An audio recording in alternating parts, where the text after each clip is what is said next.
Welcome, everybody, to today's Season 3 breakdown of the very first episode titled Shattered. What an episode premiere it was, starting right where we left off on Season 2 and ending with a gut-wrenching loss of one of our most beloved characters. The writers did not hold back on the horrors and mysteries that we, as fans, have come to expect. This episode kept us glued to the show from start to finish, and every minute of it was a wild ride of emotions. It is building to the premise of what we have come to love about this show, and we can't wait to see what else the showrunners and writers have in store for us this year.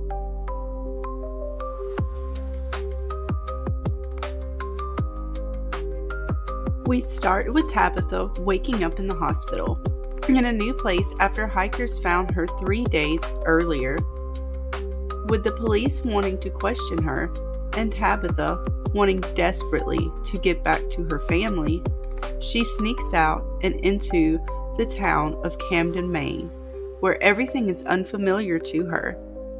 On a quest to find more answers about Fromville, she is determined to find a way back.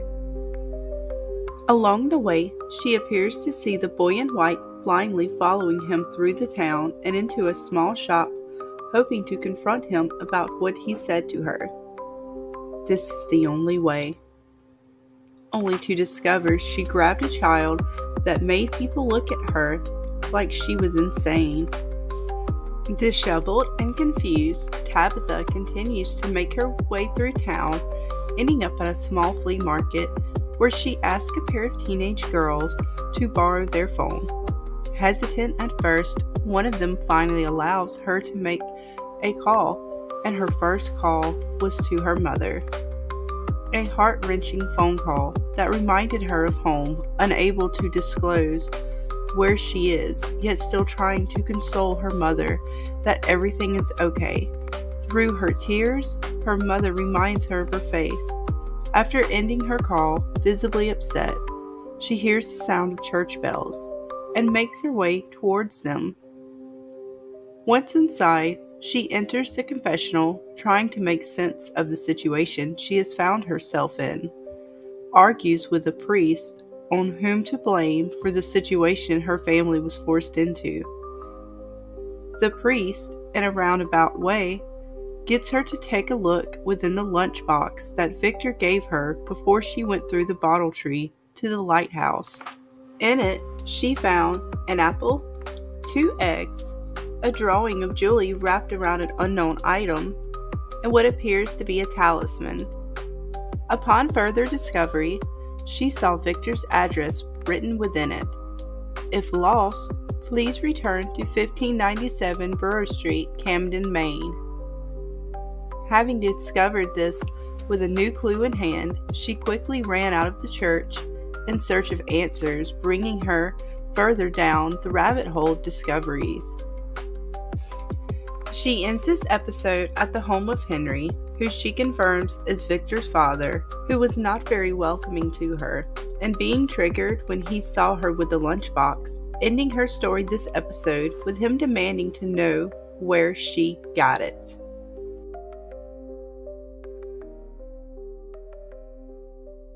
In the premiere episode, we see Boyd cleaning his wounds both physically and mentally, as he tries to gather himself as best he can. It is here that we see the first sign of his hands once again starting to shake, and a second time when he is pouring himself a drink later on.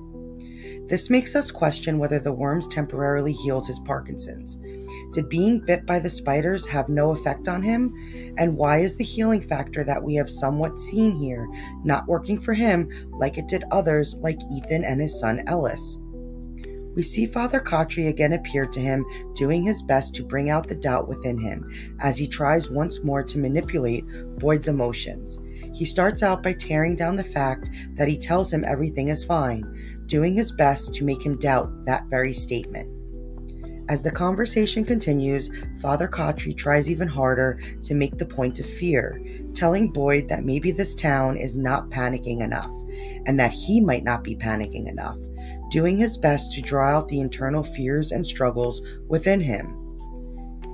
It's as if he was feeding off of these fears, but Boyd is beginning to doubt who or what he is as he questions Father Cautry's origins, and his only reply was that he couldn't tell him, furthering this mystery whether he is a true hallucination or something connected to one of the two sides we think to be at play within Fromville. As Boyd continues to struggle keeping the town from falling apart, he is faced with the realization that the food shortage is tearing a further divide among them. He tries to remain strong as he is forced to intervene when Randall attempts to take one of the goats, and as Ethan and Victor try to stop him, Victor pulls out his gun, and Boyd does his best to reassure everyone that the only way they go home is together, and for a brief moment is able to de-escalate the situation. This was also the moment we see a change to Ethan's demeanor. With his mom now gone and his beloved goat Alma's life on the line, this incident has begun to change him. Boyd does his best to keep everyone and everything from falling into chaos, but he does not know how long he will be able to keep them from total self-destruction.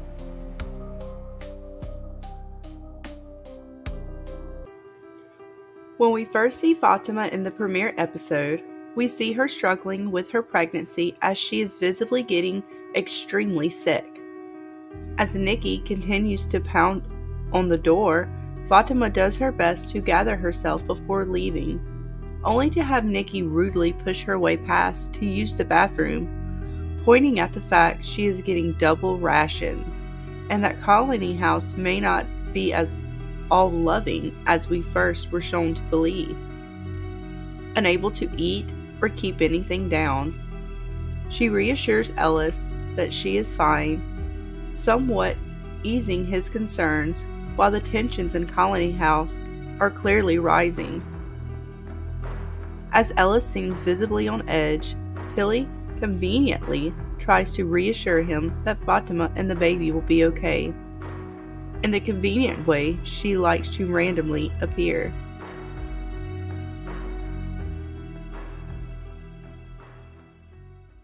With his journey into the cave still unknown, there is one thing that is clear. The weight of the symbol is truly taking its toll on Jade, as we see him lying under a bunch of strings that he has hung above himself, trying to figure out his visions and how they connect to the town and hopefully the way home. As we see Jade fall into this debilitating reaction to the symbol and his visions, Boyd and Kenny come to find him in this maddening state, rambling to himself almost incoherently. Boyd and Kenny do their best to get him to sleep it off at the post office, only to awaken with no less of a peace of mind to any solution. With night now upon them, Boyd is quickly distracted when the livestock is seen freely roaming about the town, and Jade is forced to follow him as he takes the talisman from the wall of the post office. Jade does his best to help gather them, only to see the true horrors of the monsters for the first time, as they rip one of the cows apart in front of him, causing him to become paralyzed with fear and Victor having to snap him out of it. Once he gathers himself together with Victor, they gather as many of the sheep they could, bringing them back into the bar in hopes to stay safe for the rest of the night.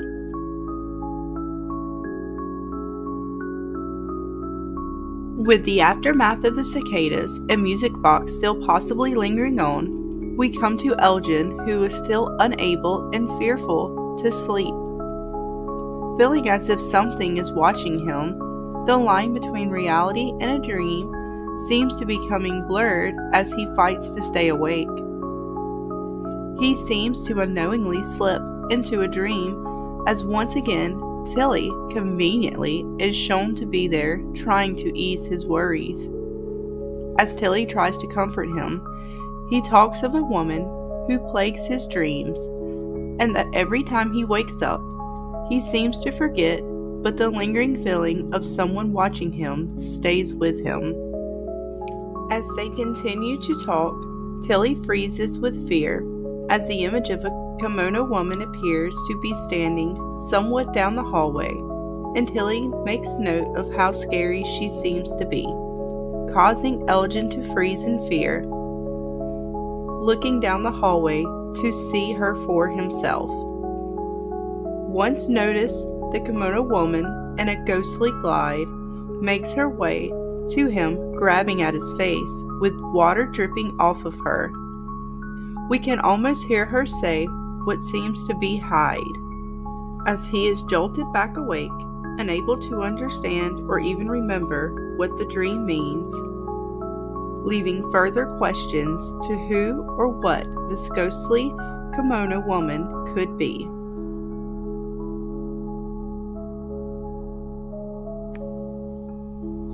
When we first see Jim, he runs over to Tien Chen, who luckily found Ethan after he ran away in search of Tabitha. In this moment, Ethan scolds his father about having to look for his mom, and Jim knows that he has to do something, otherwise Ethan will never stop trying to find her. As Julie appears, Jim does his best to reach out to her, but it is clear she has truly been affected by whatever happened to her while under the spell of the cicadas. Walking away, doing her best to assure her father that she knows none of this was his fault, but comfort from her dad is not what she needs right now, and all Jim can do is accept it. Jim, seeing his children falling apart, makes the decision that he needs to try and find Tabitha, only to have Boyd try to stop him, warning him of all the terrors that could possibly be within the forest and what he himself has seen and been through out there with Sarah.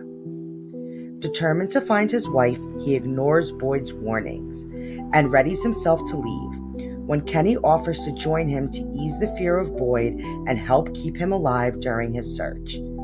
With this, Boyd agrees and does his best to map out what he knows, hoping it will help them as they do.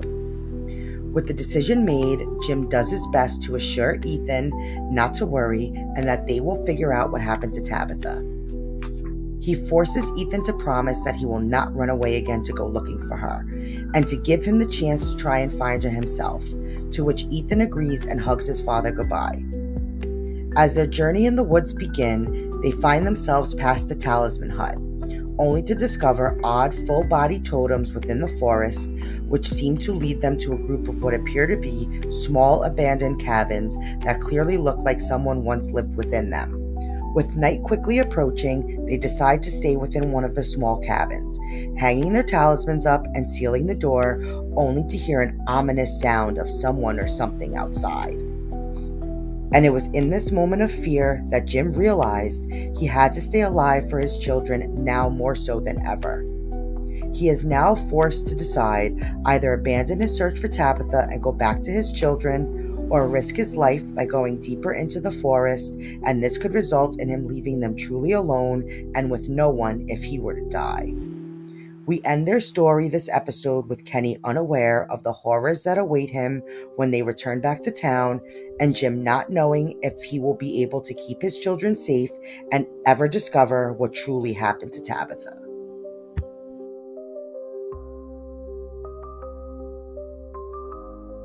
Donna, Ellis, and others from the town go to check on the harvest, and the remaining crops left undamaged by the storm, only to find that the rest of the crops were rotten, as if the soil became suddenly poisoned.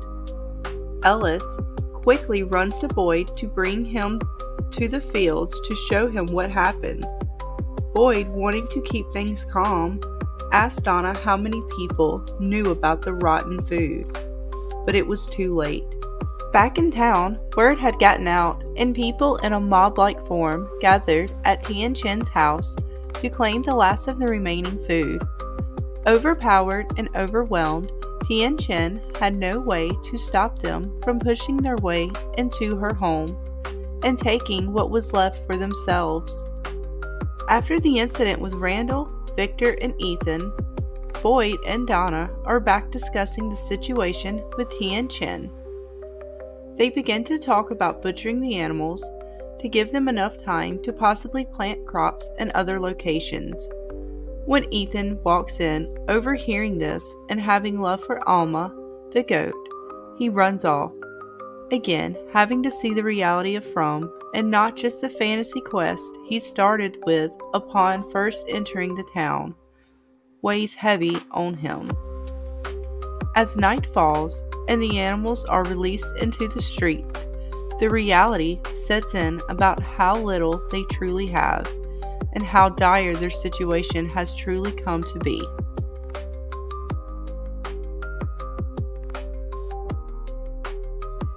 The monsters at the end of the episode display their evolution and intelligence while going after the townsfolk as we see them set a trap to lure them outside for the very first time. It all started with them letting out the animals, knowing it was their final resource to survive, causing a downward spiral effect on people like Boyd and Ethan.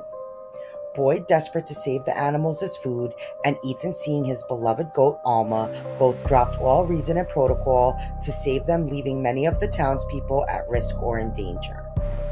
After Boyd takes the talisman from the post office, Jade is left without safety for the remainder of the night, and has no choice but to follow Boyd out to gather as many of the animals and get them back into the barn as possible, only to have the milkman monster rip out the throat of a cow right in front of him, showing their strength and determination to break each and every one of them. With Ethan's desperation and attachment to Alma, he opens the door without thinking, only to be confronted with the granny monster standing in wait. This forced Ethan and Julie to flee the safety of their home that was sealed with the talisman and to run out into the streets to try and survive. Their only hope being Sarah, she quickly steps in to help them, leading them to a small hiding place, but it would not be enough to keep them safe all night. Taking the chance, they run, and with the help of Randall are able to make it to the bus just in time. As Boyd continues to try to wrangle the other cow, Tien Chen tries to help, and together they think they arrive to the safety of the barn as Boyd hangs the talisman in what he thinks is just in time, only to discover that some of the monsters were lying in wait, ready to break Boyd as he posed the challenge they would not be able to. Having to watch a beloved member of the town being taken by force, the monsters begin to taunt him and handcuff him, forcing him to see the true horrors that they can instill. Ending the episode with the cries of Tien Chen and the pain on Boyd's face as he stares at the monsters, seemingly ripping her apart, showing that the true breaking of Boyd is here, and her screams fill the room as the episode comes to an end. Thank you all for watching. Don't forget to like, share, subscribe, and hit that bell for notifications. Stay tuned for upcoming videos and live streams on From, as well as future giveaways. And don't forget to lock the doors, hang those talismans, and as always, stay safe out there, Fromily.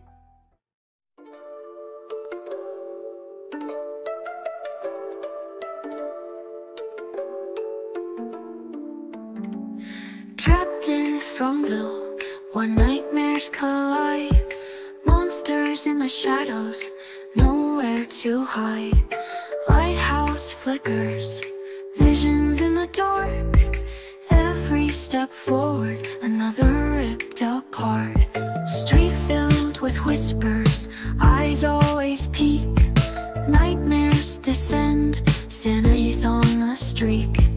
Doors creak open, shadows start to move.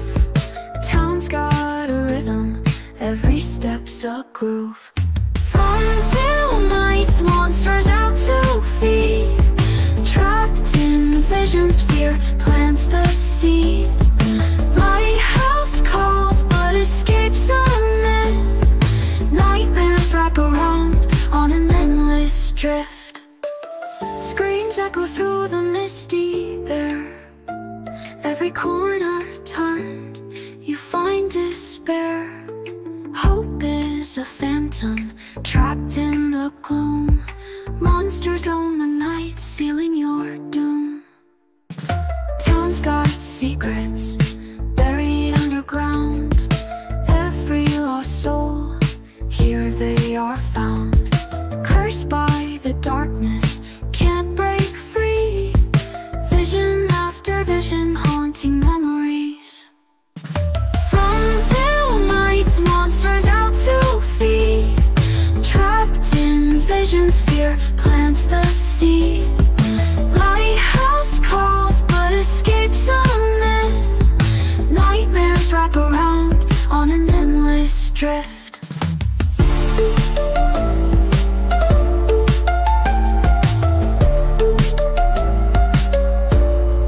You don't fucking break me. That's what she said. No! No! No! No!